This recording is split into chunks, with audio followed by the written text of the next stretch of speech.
வணக்கம், வாழ்க வளமுடன். அன்பர்களே, இது ஒரு பெண் ஜாதகம், கோவையைச் சேர்ந்த பெண் ஜாதகம். இந்த பெண் ஜாதகத்துக்கு நான் ஒரு வழிபாடும் ஒரு ஹோமமும் சொல்லியிருந்தேன். ஏன்னா அவங்களுக்கு கொஞ்சம் சொத்து கிடைக்க வேண்டியது இருந்தது, நல்ல கடன் பிரச்சனையில் இருந்தாங்க.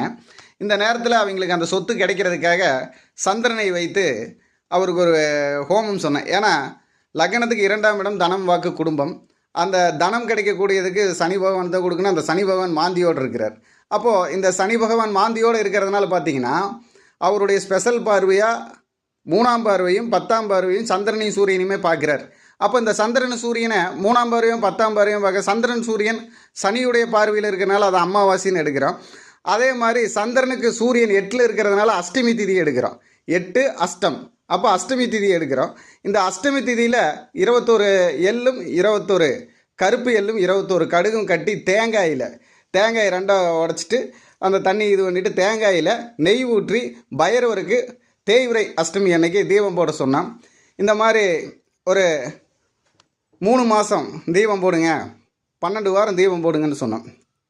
அதே மாதிரி அகோர ஹோமம், சனியுடைய பார்வை 3ஆம் பார்வையை சந்திரனை பார்க்குது, சனியுடைய பார்வை 10ஆம் பார்வையை சூரியனையும் பார்க்குது. சூரியன் அங்கே யோகாதிபதியாக இருந்து வலுவாக இருக்கிறார் அந்த லக்னத்துக்கு. அப்போ அந்த வலுவை பலப்படுத்தணும். அப்போ சனியை சந்திரன் பார்க்கக்கூடிய பார்வை 3ஆம் பார்வை. அப்போது சிவனுடைய நெற்றிக்கண்ணுடைய 3வது கண் அகோர முகம், அதாவது 3வது கண்ணுடைய ஒரு நெற்றிக்கண்ணுடைய ஒரு சிவன், அதில் 3வது முகம் அகோர முகம். இந்த அகோர முகத்துக்கு அகோர ஹோமம்னு இருக்குது. அப்போ இந்த அகோர ஹோமத்தை செய்து, அதே போல் தேய்விரை அஷ்டமி அன்னைக்கு 21 கடுகும் 21 எள்ளும் கருப்பு எள்ளும் சேர்ந்து தேங்காயில் தீபம் போடக்கூடிய நெய் ஊற்றி அந்த வழிபாடுன்னு சொன்னப்போ இப்போ அவங்களுக்கு 40 லட்சம் ரூபா சொத்து கிடச்சிருச்சுங்க. நீங்கள் சொன்ன மாதிரி வராதுன்னு நினச்ச முதல் எங்களுக்கு கிடச்சிருச்சு. இது என்ன மாயம்னு தெரில. உங்களுடைய இந்த வழிபாடும் நீங்கள் சொன்ன ஹோமமும் எங்களுக்கு நல்ல பலன் தந்திருக்குன்னு சொன்னாங்க. அப்போது அந்த சந்தோஷத்தை நான் உங்கள்கிட்டையும் பகிர்ந்துக்கிறேன்.